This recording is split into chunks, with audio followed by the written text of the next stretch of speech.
morning, students. I hope you are very well. In today's session, we have understood about the ionization enthalpy. In previous section, we have learned about the atomic size, how it will be moved, increases and decreases, what are the trends in the periods. In today's session, we learn about the ionization enthalpy. So first, we have to understand what is ionization enthalpy and what is the use of it. So what is ionization enthalpy? When we know that every element, every atom are present in the neutral state. We have know that they are, for example, sodium exists in the sodium. There is no positive in the no negative charge when it is present in their elementary form. So what happens? Ionization enthalpy is one of the type of quantitative measurement when one of the electron is removed from any atom in its ground state or in a elementary state. So what happens? How can we define ionization enthalpy? It is simply energy required to remove an electron. Energy required to remove an electron from its ground state. When an element are present in the ground state and we remove one electron from it, so we need to give some energy because we know that electrons are bounded with the attraction force of protons. So to remove the electron, we need to give some energy so that particular electrons are removed. So how much energy we give? How much energy we give is defined as ionization enthalpy. Just for example, we have one of the element in the neutral state or in a ground state. When we remove one electron from it gives the positive charge because we know that when an electron will remove from its electron, and from where this electron is removed? Obviously from the valence electrons, they are removed one by one. Just for example, when we remove X, when we have a X as an element in a ground state and we remove one electron from it carries positive charge. And for this particular process, we need to give some energy to this element. And what is the energy we have to give it is known as ionization enthalpy because we give the first time to the energy, that's why it is known as first ionization enthalpy. Ionization enthalpy can be represented by the delta HIH. Delta IH, I for ionization, H for enthalpy. So basically, when we first time remove any electron from its ground state, that it is known as first ionization enthalpy. Secondly, when we remove another electron, from the anion, now it is present in the charge. Okay, because of the removal of one electron, now it is a cation. Now we want to remove another electron. To be remove another electron, the charge will be increased. It will be converted into the 2 plus. At this time, what we have energy is required is known as second ionization enthalpy. If we remove third electron, then the energy we require it is known as third ionization enthalpy. So basically, as we remove one by one electron, this is considered as a first ionization enthalpy, second ionization enthalpy, third ionization enthalpy, and so on. Generally, we have first, second, and third ionization enthalpy.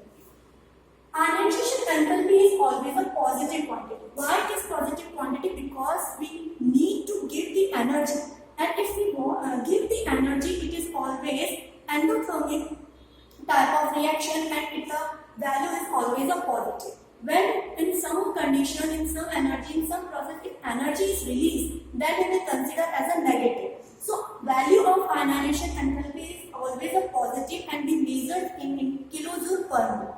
So obviously, when we remove the electron from the ground state, it is a very easy because there is a no charge.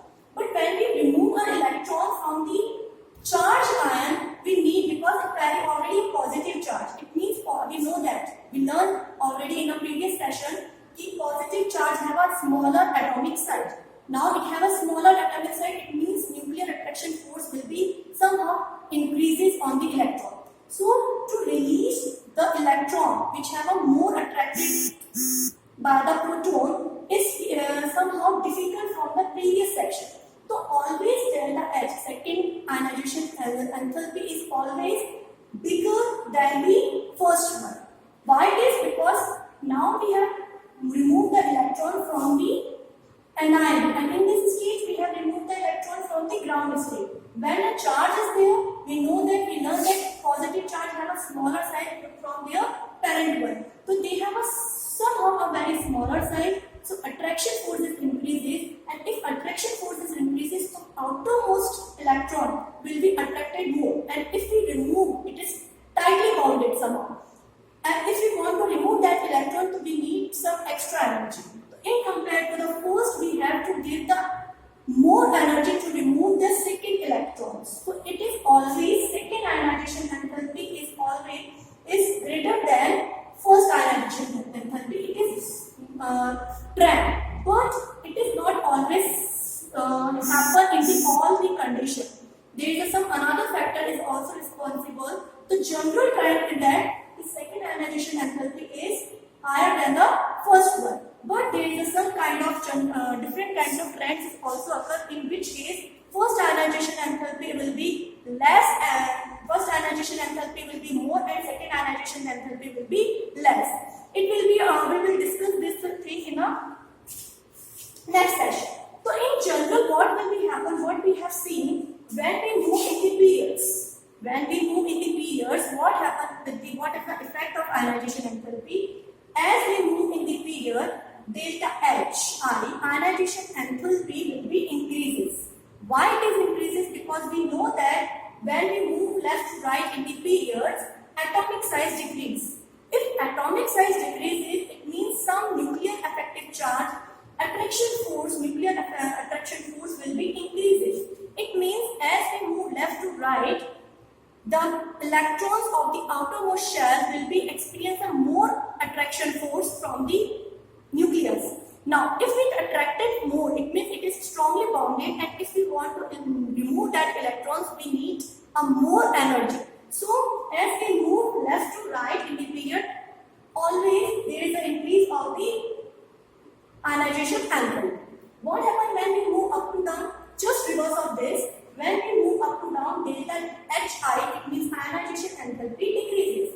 Why it is decreasing? As we know that when we move up to down, atomic size increase. Atomic size increasing, it means the outermost electron will experience a little attraction force from the nucleus. It means it is easy to remove the electron from the upper one, because upper one has some more attraction force. So as we move down, delta Hi decreases.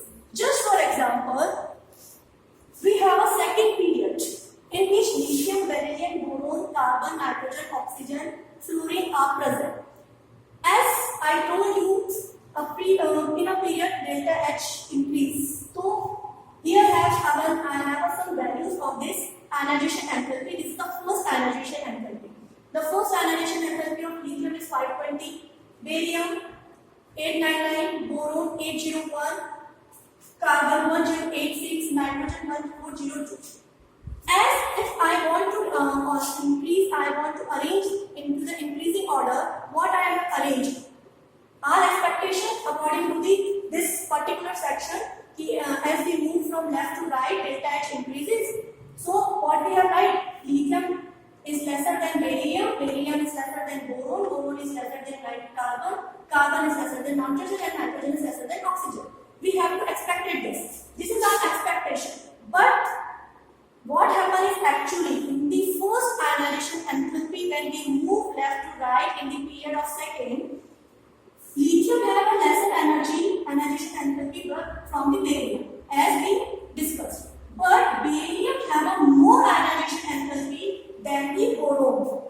Here we can see, here is 899 kJ per mole and it have 801 kJ per mole. Why this will happen? As we discussed that we move left to right, ionization enthalpy is increasing. See, next, same boron is lesser than carbon, carbon is lesser than nitrogen, but nitrogen have greater ionization enthalpy of oxygen. It means in a second period, when we move, there is two unexpected behavior will be shown from our expectation. Why it is so? To be very careful, whenever the half-filled electrons are half-filled orbitals and full-filled orbitals are there, or we can say there is a shielding effect or penetration effects. What is this? We have to discuss one by one.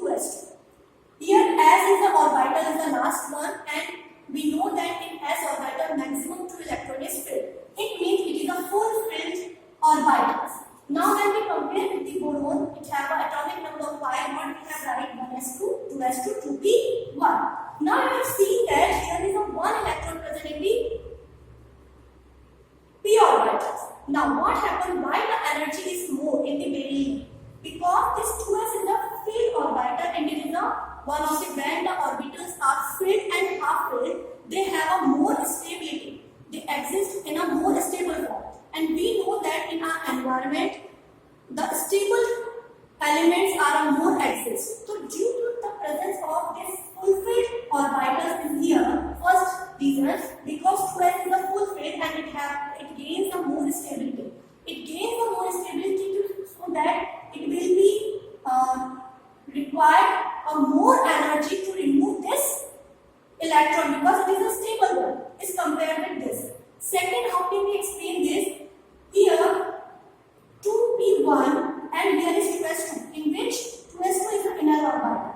It means this 2p1 one electron is protected by these 4 electrons. It is shielded by the 4 electrons. It means the attraction force which occur in the valence electron which are present in 2p1b, here it is shielded by the inner orbital 2s2. It means how much attraction force is there, but it will be somehow shielded. This attraction force by these electrons. So, due to the shielding effect, this 2p1 electron will be removed easily. So, in comparison, beryllium and boron, 2s2 is a fulfilled orbitals and fulfilled orbitals are very stable. So, it is difficult to remove electron from the 2s orbitals.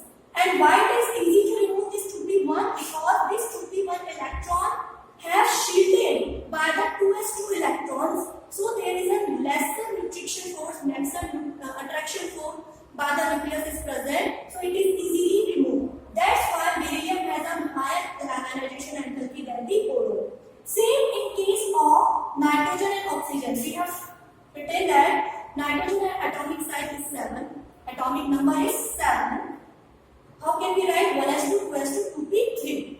And oxygen has 1s2, 2s2, 2p4 because its atomic number is 8. Now you have seen this 2p3. We know that p orbital have a maximum 6 electron capacity. It means the maximum 6 electrons are present in the p orbital, and half of this 6 is the 3. It means this nitrogen have a half orbital configuration. And half orbital configuration same when we talk about the full orbital configuration, it is stable. So if we consider half orbital it is and it is a stable configuration, so it does not require any change because as we know that just for example noble gas configuration. Why noble gas is not react to another one? Because they have a full filled electronic configuration which is required. So same half the electrons also are more stable than the another one. So it is a stable configuration, so it not want to remove this electron. We just remove. We want to remove, but this element does not want to. So if we want to remove this electron, what we have to do? We have to give the extra energy in this particular nitrogen case. See, this is the first reason that why the nitrogen have an ionization enthalpy more than the oxygen because of this half-filled electronic configuration of nitrogen. Second, how can we explain this? In this particular, if we fill this electron, we know these 2p orbitals have this like 3 electrons is there. But when the 4 electrons, fourth one electron will come in the oxygen, according to the Bohr's rule, it will be paired up. Now, if it will be paired up, there is a repulsion form. Repulsion force is exists, which one is not present in the nitrogen. And in case of oxygen, there is a pairing is occur. First time electron will be paired. If electron will be paired, they will be repaired to each other. If they will be repaired to each other, so there is easy to us for remove the one electron from the outermost shell. So why here? That's why there is a 2 reasons. The nitrogen have a higher ionization enthalpy than the oxygen. First, nitrogen have a half-filled electronic configuration, so it is difficult to remove the electron from it. Second, why it is easy to remove the electron from the oxygen? Because the fourth electron will be paired up according to the Bohr's rule, and there is a repulsion force will be present between the electrons.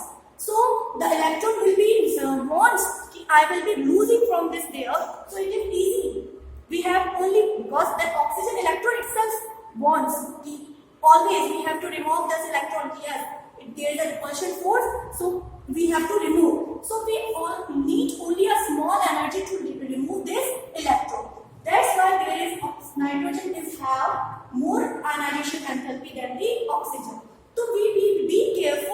the calculating the ionization enthalpy, if we someone found कि why there is a more energy than the other in our general train, it means we have considered there is half filled orbital configuration, full filled orbital configuration.